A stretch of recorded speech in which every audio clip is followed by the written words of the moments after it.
كاين واحد الحرب الناس ما كيشوفوهاش، ما فيها لا دم لا سلاح لا غوات، ولكن كتوقع كل ليلة داخل عقل اي واحد فينا.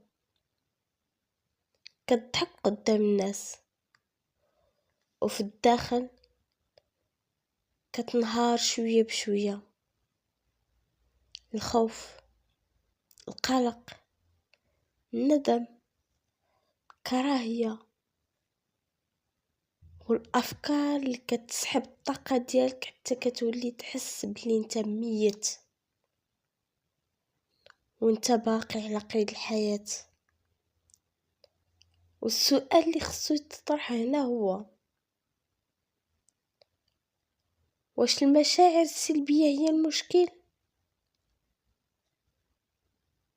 ولا انت وليتي مدمن عليها بلا ما تحس؟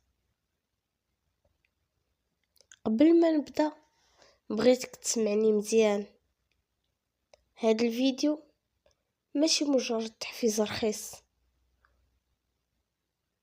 وماشي كلام تسمعه باش ترتاح 5 دقايق وترجع تعاني.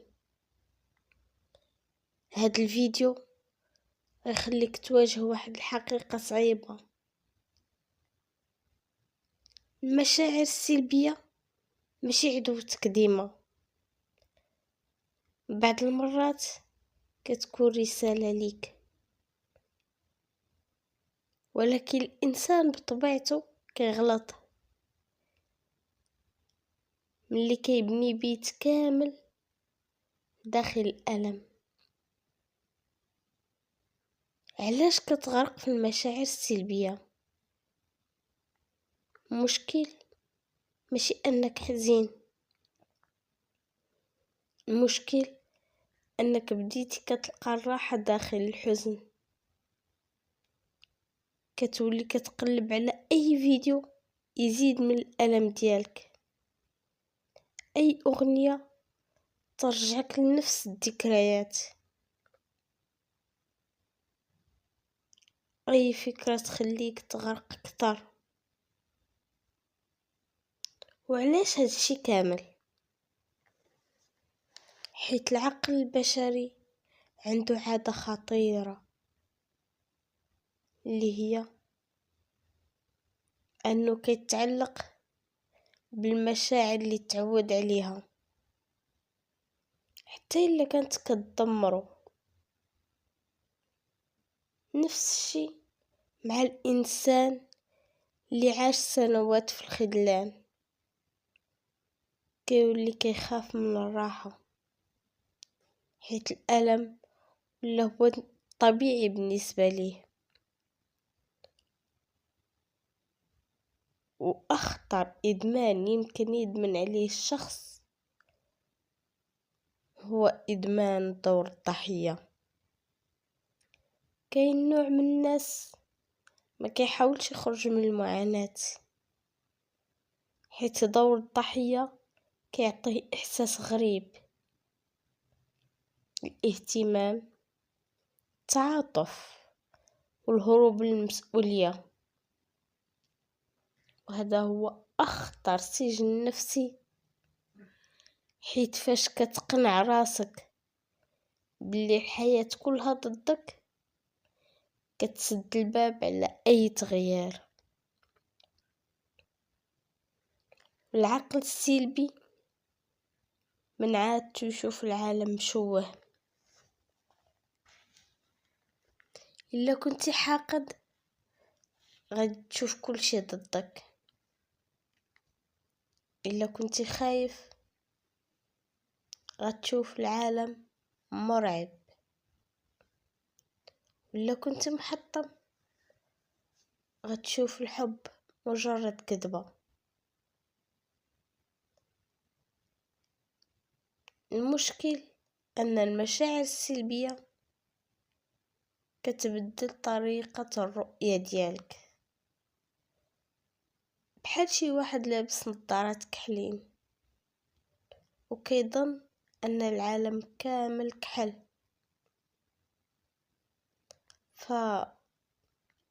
كيفاش تبدأ تتخلص من هاد المشاعر؟ أول حاجة، واجهها وما تهربش.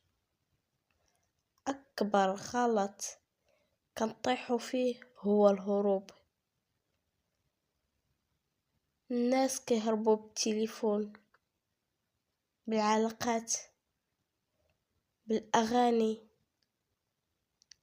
بالضحك المزيف، ولكن راه أي شعور هربتي منه كيبقى تابعك. تاني حاجة، قطع التغذية السلبية. إلا كنت كتسمع غير محتوى كئيب، كتعيش مع ناس سلبيين، كتنعس في الفوضى، فما تسناش عقل مرتاح. الطاقة اللي كتدخل عقلك يوميا كتولي هي شخصيتك. ثالث حاجة، تحرك رغم الألم. كاين واحد السر الناس ما كيعرفوش، التحفيز ما كيجيش قبل الحركة، كيجي من بعدها.